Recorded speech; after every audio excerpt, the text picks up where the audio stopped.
Hello students, जो मेरे YouTube channel subject topics पर आप लोगों का फिर से स्वागत है।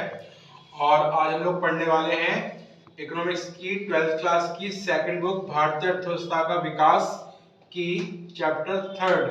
तो लास्ट क्लास में हम लोगों ने चैप्टर 3rd के 5 क्वेश्चंस सॉल्व कर लिए थे। आज हम क्वेश्चन 6 की बात करने जा रहे हैं। तो क्वेश्चन स्टार्ट करते हैं। क्वेश्चन 6 है हमारा कि वर्ष 1956 की भारत की औद्योगिक नीति की मुख्य विशेषताएं बताइए। इसका यह अर्थ हुआ कि 1956 में भारत की जो नई औद्योगिक नीति लाई गई उसकी मुख्य विशेषताएं क्या-क्या रही।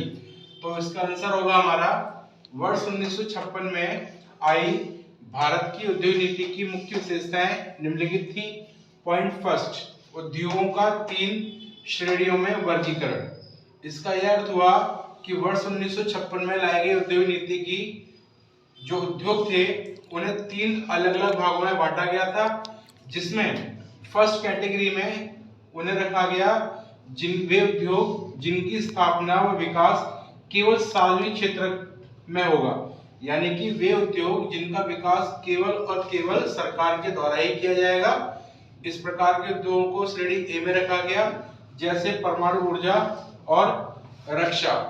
वहीं श्रेणी बी में वे उद्योग रखे गए जिनकी स्थापना सार्वजनिक व निजी क्षेत्र दोनों मिलकर करेंगे, यानी वे उद्योग जिनकी स्थापना सरकार और निजी क्षेत्र दोनों के द्वारा मिलकर के की जाएगी। इस प्रकार के उद्योगों में था जैसे खाद्य उर्वरक का उद्योग इत्यादि। तो इन्हें उद्योग की बी श्रेणी में रखा गया।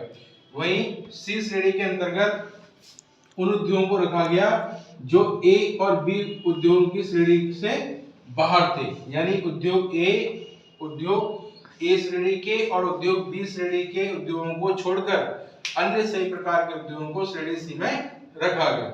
तो ये था हमारा पॉइंट फर्स्ट, जो कि इस औद्योगिक नीति की मुख्य विशेषता थी कि उद्योगों को 3 श्रेणियों में बांटा गया था।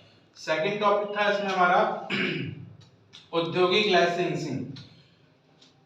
इस औद्योगिक नीति में निजी क्षेत्रों में उद्योग की स्थापना हेतु सरकार से लाइसेंस लेना आवश्यक था, ताकि पिछड़े उद्योगों को प्रोत्साहित किया जा सके।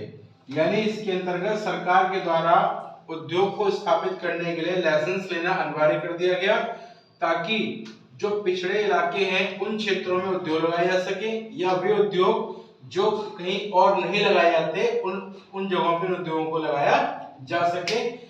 इसके साथ साथ क्षेत्रीय समानता को स्थापित किया जा सके, यानी कि सरकार के द्वारा उद्योग लाइसेंस प्रोवाइड किया जाएगा निजी क्षेत्र को उद्योग लगाने के लिए, लेकिन इनका उद्देश्य था पिछड़े उद्योगों को प्रोत्साहित किया जा सके व क्षेत्रीय समानता स्थापित की जा सके। इसके साथ साथ इस उद्योग नीति की तीसरी विशेषता थी औद्योगिक रियायतें, यानी औद्योगिक छूट। देश के पिछड़े क्षेत्रों में उद्योगों की स्थापना हेतु निजी उद्यमों को कई प्रकार की रियायतें प्रदान की गई, जैसे सस्ती बिजली आपूर्ति व कर अवकाश इत्यादि, ताकि क्षेत्रीय समानता को बढ़ावा मिल सके।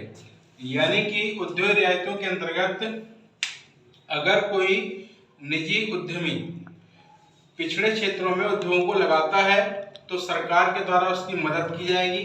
मदद के तौर पर उसको सस्ती बिजली आपूर्ति कराई जाएगी और उसमें कर अवकाश होगा, यानी कि कर में भी कुछ उसको रियायत दी जाएगी, ताकि क्षेत्रीय समानता को बढ़ावा मिल सके। तो इस प्रकार से वर्ष 1956 की भारतीय औद्योगिक नीति की 3 मुख्य विशेषताएं थी। विशेषता पहली, उद्योगों का 3 क्षेत्रों में वर्गीकरण। विशेषता दूसरी, औद्योगिक लाइसेंस प्रदान करना। और विशेषता तीसरी, औद्योगिक रियायतें देना। तो ये था हमारा क्वेश्चन 6, और अब हम बात करने जाएंगे क्वेश्चन 7 की।